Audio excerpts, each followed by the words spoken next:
Could you explain your role in the Kansas City, Missouri School District from 1971 to 1997? Okay. Lois, I didn't really start my job until 73. Okay. And as I started out as a math teacher at Chester Anderson, and I wasn't a math major, but I was able to teach the low-level math that our kids needed. And during that time, it was a alternative school. It was called Chester Anderson, and desegregation was going on, but it had not really hit the Kansas City, Missouri School District. I mean, it had, but it wasn't in full bloom, so it was just now beginning to rev up. And I think it was Plan 6C. yeah, later, 6C came much later.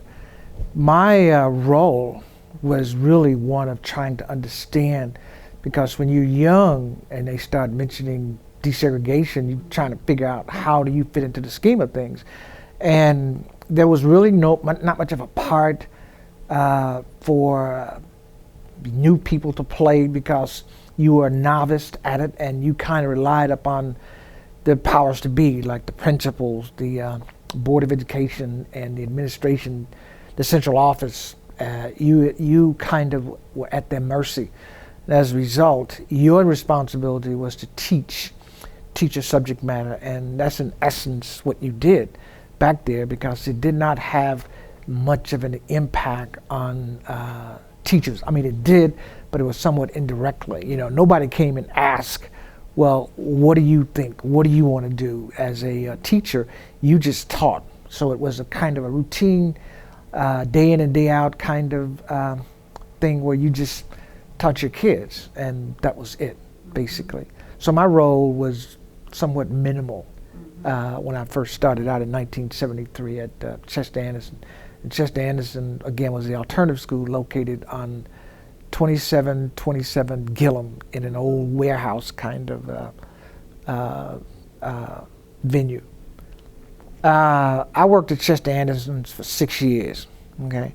And it was an eye-opening kind of experience. And I am so glad, Lois, that I got that experience, because from there I learned how to work with so-called difficult kids. They weren't difficult, it's just that a normal classroom setting was not necessarily for them. It's kind of like Montessori kids don't have that structure, like, you know, they're able to move around the classroom. And had we had that kind of concept back during the day, I think our kids probably would have never needed to go in any place. But you did not, a lot of teachers, young teachers and older teachers, could not handle those kind of kids, so they were given to us. And I taught from 73 to 79.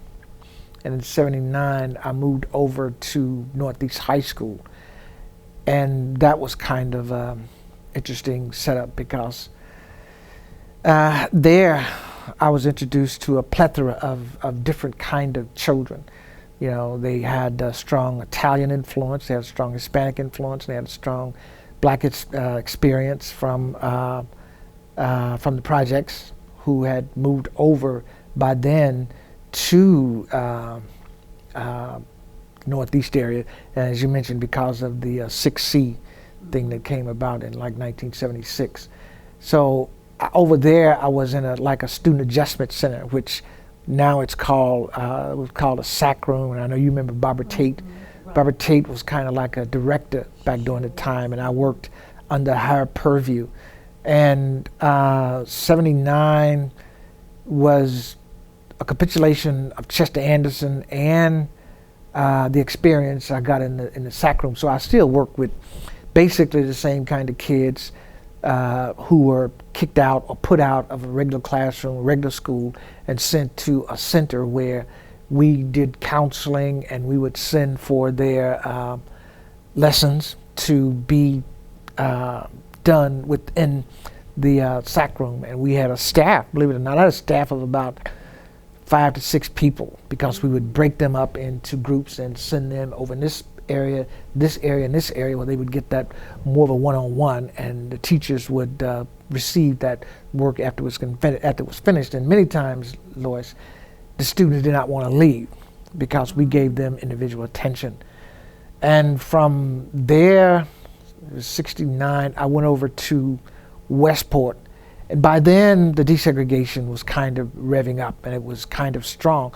So there was a little more input on the part of people, because I had been then about 6 plus 8, plus 2 is 8, plus 3 is 11, by 11 years.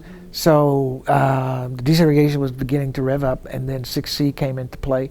So then you kind of had an understanding of what was happening, and I got that kind of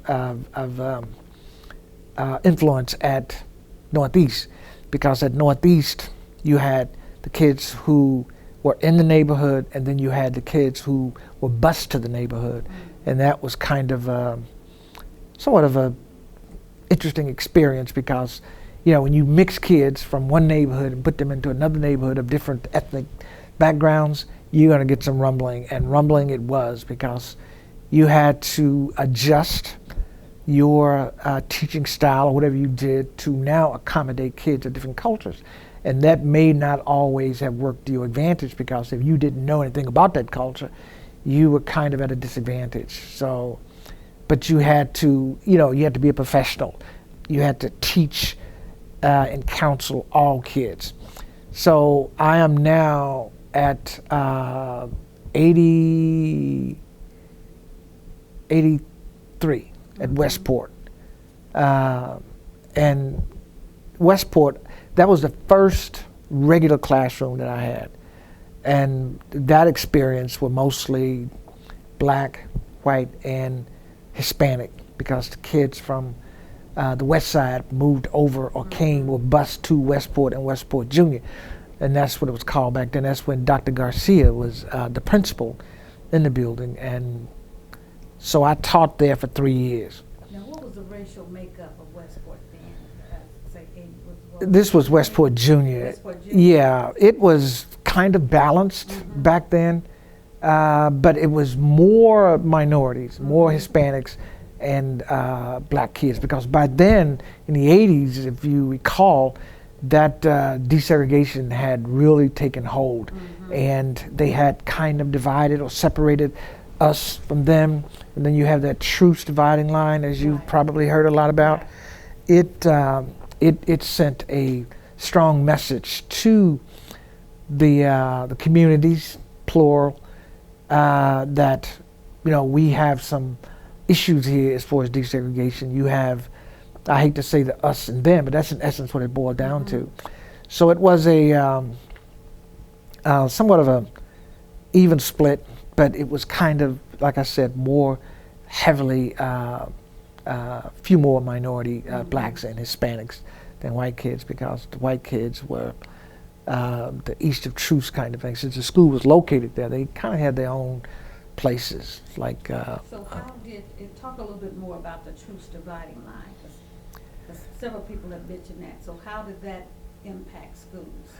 Well, that was interesting too that you ask, because I, at my old age, and now I don't like to think about truce as a dividing line, but back then it was, and in essence it still is, because you have a heavy influence of whites east of truce. You have some blacks, but back then it was, you very rarely found blacks east of truce. If you found them, they were on like the plaza, the shopping, but as far as school and housing was concerned, back then it was mostly them on that side of the line. And I found out that that was done on purpose. It wasn't like, it wasn't like, well, I think I'm going to move east of truce. You were, if you thought about moving east of truce, you were kind of discouraged rather, from moving over there. And if you, realtors? Yeah, realtors and legislators too. I found out that they played a heavy part, and a major part in building that wall, as they called it. The truce wall is what it was called historically, and now it's called the truce dividing line. And I think it is believe it or not, it's kind of, as you know, when you look at the schools over there, they are few and in between. Like you have Hartman with Jesse, and you have Hale Cook, but back then you had, the building over here. You had just a major schools over here, but now it's kind of dwindled down. Well, Cook is the school where that community of parents are sort of taking over. Yeah. That school. Yeah, and we took a lot of hits as a board from even remotely voting on that building, on that school to open, because they had such few schools. And even Jessie Kirksey out at Hartman took a hit too, because she had to kind of babysit until the school built up its population. And the interesting thing about that truth dividing line, when they wanted to include minorities, they excluded them, but they drew lines, boundary lines. And what was funny, Lois, and I certainly asked, now, how can you include minorities in Hale Cook when you draw the boundaries around this graveyard up here? It was so funny, because when you saw the map, it was the dividing line, not dividing line, but the lines went around the graveyard. But you say, well, we east of truth. Well, yeah, you east of truth, but where are the kids? And where are the people? The people are actually in the graveyard. So they purposely mapped out that place for them. You're talking about that graveyard on Truth. Yeah, the one up here. So they got hit. They took a hit because they said, well, you need to go east of Truth. Okay, we'll go east of Truth. But they included small pockets of minorities, but not enough to discourage whites from moving into into Hale Cook. And right now, if you go over there, Hale Cook is, of course, predominantly white and controlled by whites. So it's a kind of unwritten rule. It's west of Truth. Hale Cook? Hale Cook is it's way west of Truth. It's over by Warnell, in that area, 74th. Just trying to remember Yeah, where it was. yeah. And it was closed, of course, and I don't know if you remember Miss Darton, Edith Darton. I went there one time, and she was the principal, because I remember her husband from Dr. Darton. high school. He was over here. Yeah, I remember him being over here, but he was. I don't think he was a high school teacher now, but I remember him being there. So they moved, and it's a subtle kind of racism that they practice over there, and you have to really. I mean, it's not closed to you, but you're scrutinized as you go there, because we know that not going to be a lot of people who's going to move in the Hale Cook area. And so Hale Cook is kind of off limits as far as a heavy discussion is concerned, because it's a building process. What they said, well, we'll open Hale Cook and we'll attract white back to the district. And yeah, you can do that, but it doesn't balance itself out as far as minorities are concerned. So, but the question, Truth has been purposefully split for the communities, west of Truth and east of Truth. So what efforts were put into place in Kansas City to integrate schools? That's certainly an interesting question. The first time, Lois, I remember effort to desegregate, of course, as you just mentioned, which was 6C. Okay, 6C redrew the boundaries, and that's when Central, Lincoln, Manual, Southeast, and schools located within the purview of the district, not purview of the district, but within the boundaries of the hood, so to speak, the core, they were bused to surrounding schools. And I remember when this was 6C, and I was still at Chester Anderson then. So I told Mr. Clarence, Clarence Cole? Yes. Remember him? Yeah. I said, Mr. Cole, why can't we go out on strike? He said, you can go if you want to, but you won't be allowed back in this building. Of course, when you're young, you don't really think about anything like that. So you kind of, okay, I got it. I'm not interested in losing my job, so let me get on back in this building. So that was, for me, the beginning of what the district was doing to desegregate the school. Okay, now when you have these schools on the peripheral, when you bus, what, 2 kids, 3 kids, 100 kids, 200 kids out to your school, then you've got some young teachers or teachers period that have never even remotely taught or understand or understood what black kids were like, or Hispanic kids were like for that matter. So it was a culture shock for them as well as us. So when they moved out there, of course, you had teacher resistance, you had legislative resistance, you had community resistance, you had teacher resistance, you had parent resistance, and you had student resistance. So you were kind of thrown in a lion's den, which But really... I don't recall, how was it decided who would go? Central. The How court, many the kids? school board, The school board would decide how many kids yeah, would go. how many kids would go out there, and what they tried to do was balance it as much as they could.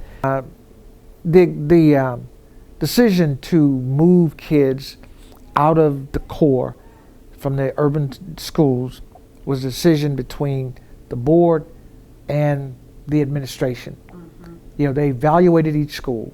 It was overcrowdedness, of course, and they decided that in order for us to meet any kind of desegregation numbers, we need to move some kids out of the core into surrounding districts like Southwest, like East, like Northeast, like Van Horn. Those schools took a hit because there was no one there to really do any major explaining or talking to them as to what they were getting themselves into. So our kids went out there and they faced some tremendous backlash and resistance from teachers and the community, and many of our kids just refused to go.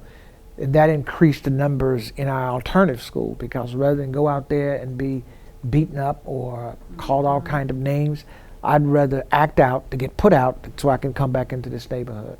Exactly. So if I were in Central, Mm-hmm.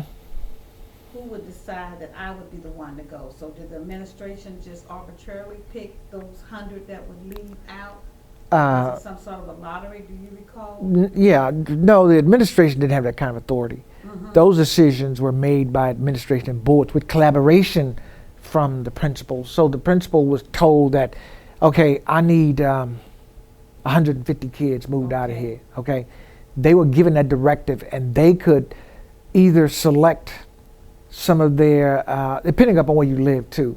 Now, if you're in Central and you live along the border or the peripheral of the Van Horn attendance area, Then you then might be the one. yeah, you would be the Okay. one that would be selected. Mhm. So yeah, you were given that directive, Mhm. but the district ultimately okayed any number. But what they did was they gave you the instruction to keep them from having to ride a bus too far. Like if your attendance area is over on by close to Truce and you went to Lincoln, Mhm. then they would choose you if you lived over on closer to the east side and sent you there, as opposed to bringing you all the way All the from back. yeah. Some consideration. Right. How long you had to drive. So it was a collaboration between school board, the administration downtown, and the administration within the building, and teacher input as well. Mhm. And what you wanted to do was you want to get rid of all of your good kids, because that would impact your best test scores, Mhm. which is the major test back then.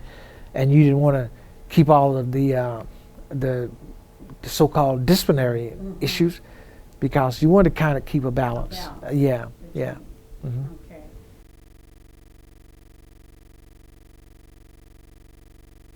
The community input and the community response was mixed. I don't want my kids going that far on a bus to school when you've got a school right next door to me.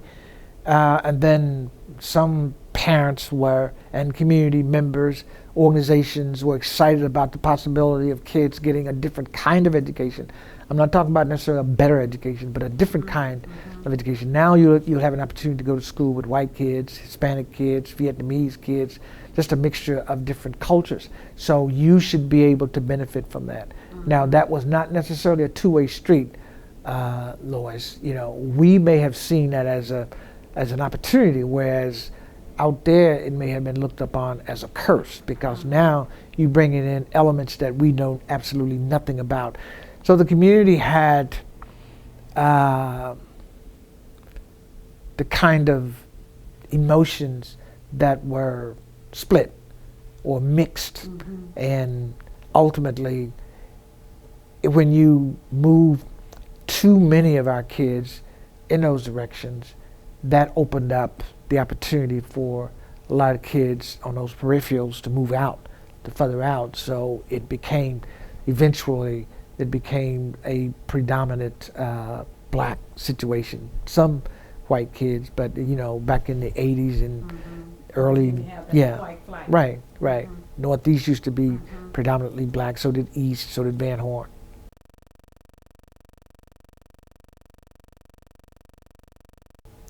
We saw it as an opportunity to eliminate some of the overcrowding in our buildings. Because back then we had lots of students, enough for everybody, okay?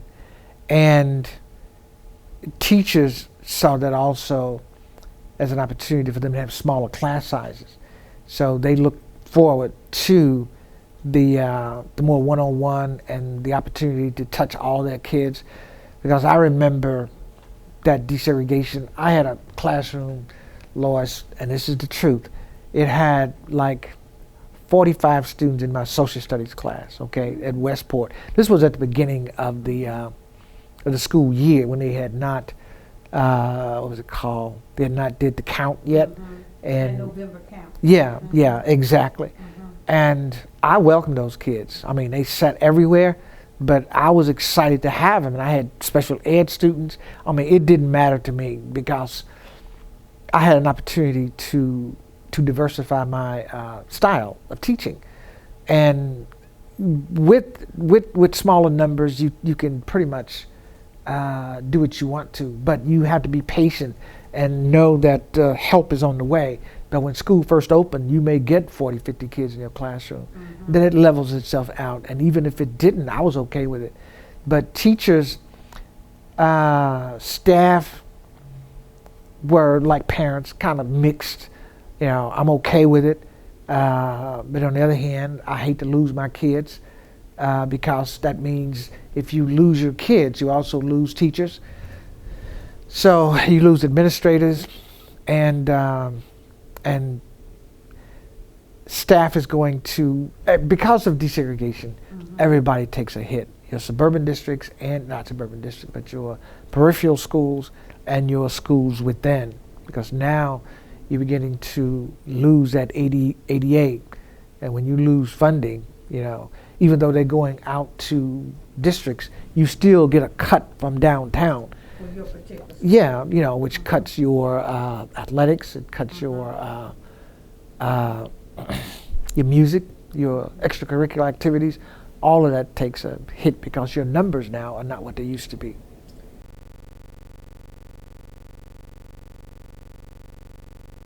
Well, students kind of like, you know, they are a microcosm of the school, of the community. So you had students who took their parents' dialogue and brought it to school. I don't want to go, you know, because they're going to hate me, they're going to call me all kind of names. And the students who were diverse in diversity, who kind of knew that, you know, for example, before the school, you still had a lot of mixed neighborhoods. So if you lived in one of those neighborhoods where your neighbor was white or Hispanic, you tend to do better out in the peripheral than you do if it's in all predominantly, I'd say predominantly black neighborhoods. So students, those who could handle it excelled, and those who could not, as I mentioned earlier, were forced back into the community, where they were put in SAC rooms and alternative schools and that kind of thing.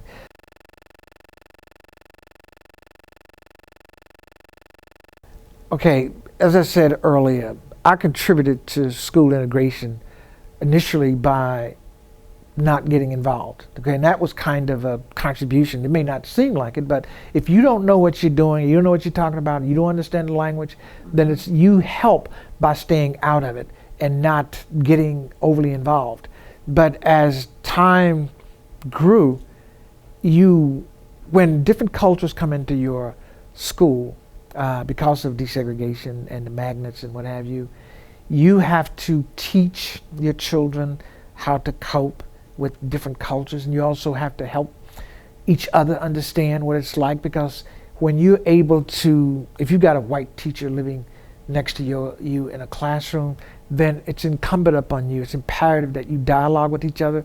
Look, Mr. Tate, which I had over at Westport, Barbara's current husband, what do I need to do? Well, this is a white student. Well, this is what you need to do. So you need to help each other. And I think that's a major step toward desegregation. And if you've got a administration who supports desegregation, then it's your responsibility to support that administration, because if you don't, then you could be looked upon as an outcast and you could be moved out of there. And plus, Lois, you have to help your students understand what it is that they're doing. These are black students and white students. You got to teach them how to cooperate, coordinate efforts with each other. And then you go to parents. When you have parent-teacher night, you have to, as a teacher, since you have a little more than what they do, based upon the staff development, based upon people coming in and talking to you in groups, you have to help them understand what desegregation is about. And you have to pay attention to your surrounding. And then you go out into your community groups, neighborhoods, as teachers and administrators, as counselors. You have to help them understand that this is a concerted effort, and it's responsibility of all parties coming together to talk to each other on how best to educate our children.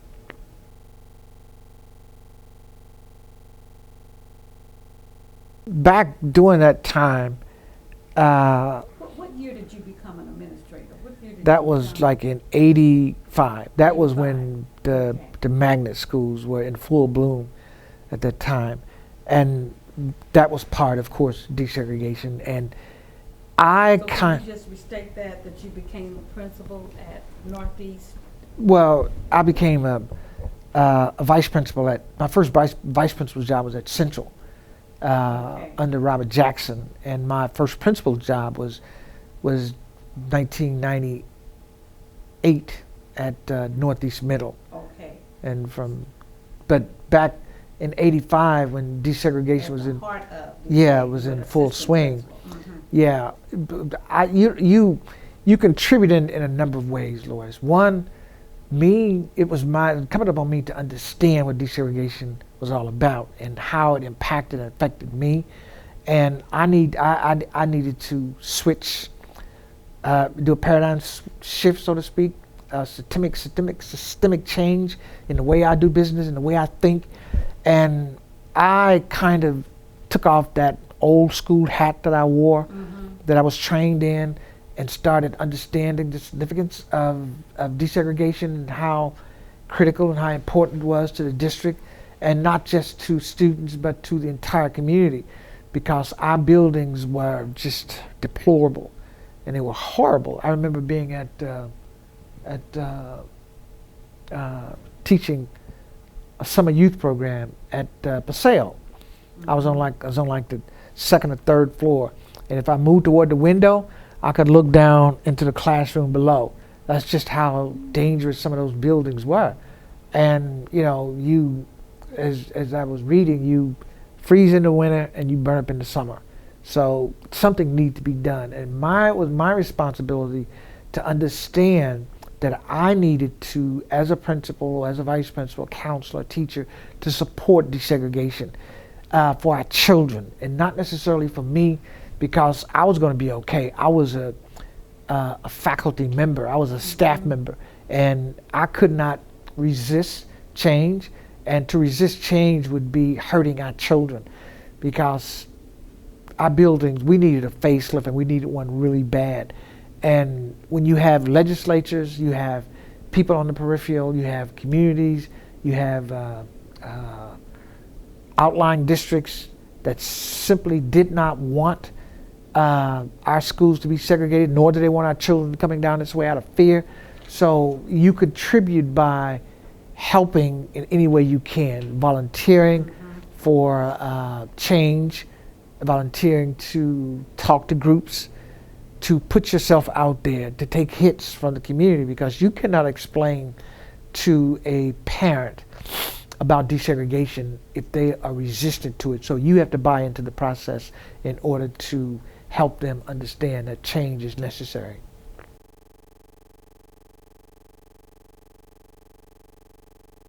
Dismal at best, okay? That was in the midst of the desegregation with 6C and the magnet school process. You would think after 1.3 to 1.7 billion dollars in such a short span of time, you would think that your scores would go out of the roof.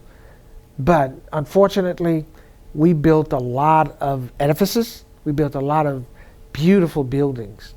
But what we failed to do, Lois, was put in place a maintenance for those buildings. We hired, as you know, we hired people from all across the globe to come in and help us. And we just, hey, you put in a French teacher in a French magnet, how could you fail with that? And when you put in a African in an African-centered school, how could you fail? You put in a nurse at Southeast, how could you fail? You put in agribusiness at East High School, there's no way you're gonna fail at that. You know, you got the sheep, you got the cattle, you got the Greek magnet over at Central. I mean, you got the college prep at Lincoln, you got computers at Limited Central, and then Westport you have the theater, not the theater, but the radio, television, and Basale Performing Arts. So you just sit back and do your job, and you say, hey, next year those scores are going to go up like you have never seen before. But unfortunately, from 71 to 97, the scores gradual increase and only in certain areas, and they did not meet the expectations, nowhere near. So of course, your outlying districts, your legislatures, and even some of your community groups, you know, why on earth did we spend that much money? What happened to that money? And a lot of people came in and made lots of money off the district. So the money was spent on the edifices, but they did not filter down to the classrooms. So it was, I don't want to say it was a waste, but depending on who you ask, you know, I even back then, as young as I was, Lois, I saw a lot of unnecessary spending, but you were not asked, your opinion was not sought after, because you could have given some input that would have been valid and valuable, but, you know. In terms of what was happening. Yeah, exactly, yeah. etc. And you kind of knew that when you build a swimming pool, you got to build in infrastructure in place to maintain that swimming pool, those sidewalks, those buildings, those theaters, those classrooms, those computers, and that was not part of the plan. So of course, when you don't maintain, put money back into what you built, it tends to fall apart. And we're just now beginning to understand that most of our new buildings are falling apart, and we're beginning to, hopefully with some bond money, put some of the buildings back. The maintenance back too. Yeah, exactly.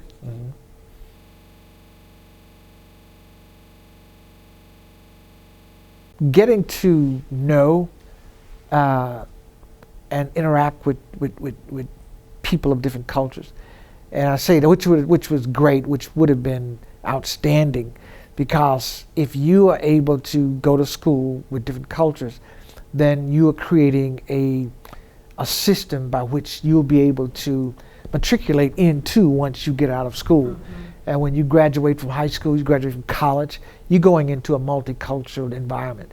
And if you get that in school, you're going to be better for it. So socially, the doors were open, and kids were able to interact, and not initially, because you had a lot of parental influence back then who told you, if they come to your school, you jump on them, you attack, you fight, you do what you can to protect the integrity of your building.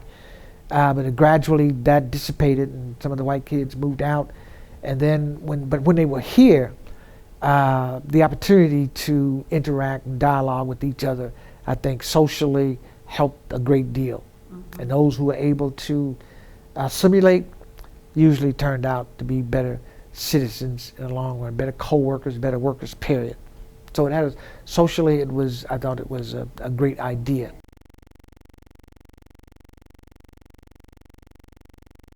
I think the might kind of throws me off, and the reason I'm saying it is because if you took, let's say for example, just hypothetically speaking, if you took out how might have shaped, I think had it worked, I think it would have had a great impact on the district, because you would have had white kids coming in and they would have saw the need to stay. And around those schools, you build neighborhoods, you build communities. And I think that was the intent, but unfortunately, Lois, I don't think it worked out quite that way, because the magnet school did not attract the kids as we thought that it would. So it's a failed system, so to speak. But since it did not, if you if you take might out, it had a negative impact, because it did not accomplish or meet any expectations that it had. And what it did was, it actually did not stop anybody from moving in. What it did was, once that money was gone, people tend to galvanize or congregate around good schools. So when Hickman Mills, Grandview Center, those school districts opened up, we left here, we left the new buildings, shiny buildings, and we went out there because we felt that the schools were better. And black people tend to congregate around major hubs of quality schools if they can afford it. Mm-hmm. And a lot of parents, of course, could not afford it, so they were kind of stuck here in what we have now. And fortunately, or unfortunately, either one, you have a inundation of charter schools that are coming in to do the same thing that charter schools were not able to do.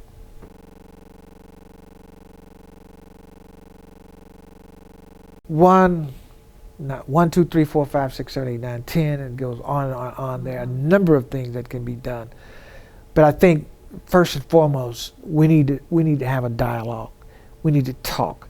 And we need to talk on multiple levels: economic, social, religious, political, you name it.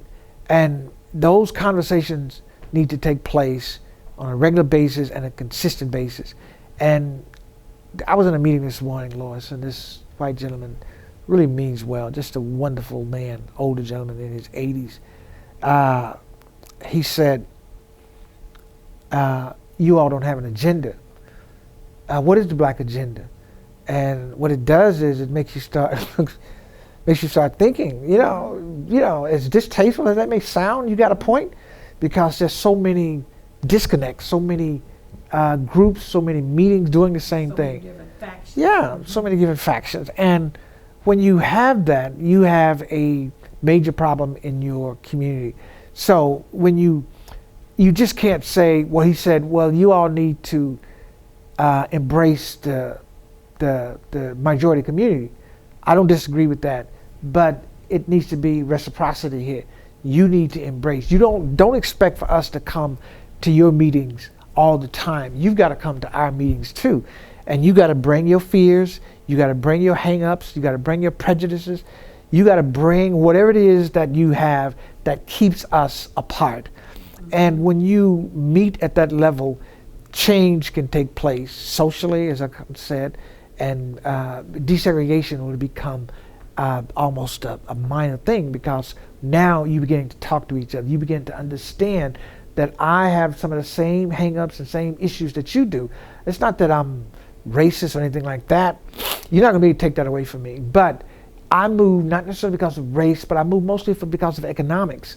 And if you have city fathers and you have planners who plan in the city or in the hood just like they do in the peripherals, then you're going to be okay. Now, for example, I live on this block over on 44th and Prospect. Okay, when I look out my window, Lois, there are no houses. There's a donut shop across the street. There's an old car lot that probably pays no taxes. There's a car wash up the street that probably pays no taxes. And further down, there's a liquor store. And further down, there's a church. In other words, what I have on both sides of me, front of me, behind me, are literally non-tax jurisdictions, non-tax paying situations. That has to be worked on. How do you bring a tax base in the city that will build businesses where people will move into the neighborhoods and want to participate in your schools, where you have a mixture of cultures that want to stay in the hood to support each other? So what we need to do is simply combine some of our efforts, some of our organizations, where if you're the NAACP, you do voter rights, but if you are a Black Agenda, you do a Black Agenda stuff. But if you're the NAACP, you don't need to necessarily get involved in things that this organization is doing or that organization is doing. So if you bring leaders together to talk about ways that we can collaborate, coordinate, cooperate with each other, I think it will make our schools so much better. Because I don't think we mind going to school with each other. It's just that we don't like living next to each other if you're going to tear the neighborhood down. It doesn't matter whether you're white or black, because if you don't pick up trash on your street, that means that I'm going to move, okay? And you have a right to move if I'm not keeping my block clean. So those are some of the things that we need in order to make our schools better and make our neighborhoods more palatable and livable.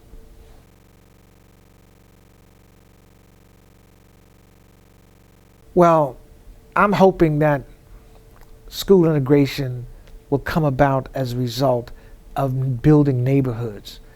When you, I'm not a fan necessarily of charter schools, and I don't take that out of context. I'm in favor of choice. I think if you want to send your kid to a charter school, then not a problem for me. I'm opposed to those charter schools with no standards. And the state cannot continue to afford to let them come online just because someone wants to start a charter school. And you hold them to the same standards because they are public schools. And if a public school down the street is not working for you and you think a charter school will, if you held to the same standards at this public school and your public school, then hey, go for it. You have that option, you have that choice. But don't tell me that a charter school is any better than a public school when you give them a pass on some of the things that you don't give a regular school a pass on. So if we're going to be successful as a neighborhood, Lois, we're going to have to figure out a way to desegregate our schools or keep our schools open to all and make them as equitable and as fair as possible. And that's one of the things that the reason they backed out of the 6C and the magnet schools is because the legislatures, the Supreme Court, Plessy versus Ferguson, Jenkins versus Missouri, when they wanted to redraw the lines, they pulled out. And what they did was, we're going to pull out. But like magnet schools, it didn't help, because they said, we're spending too much money here, let the local people take care of it, which I agree. So if we could locally come together and work out our differences and collaborate with the surrounding districts, I think we can work our problems out. And they say separate but equal. If that was the case, that would be fine, but that's not always the case, because when you look at Lee Summit School District, their campuses and how beautiful they are, and that's a new area out there compared to what we have here. But if you make our schools comparable to surrounding districts, then why would you want to move?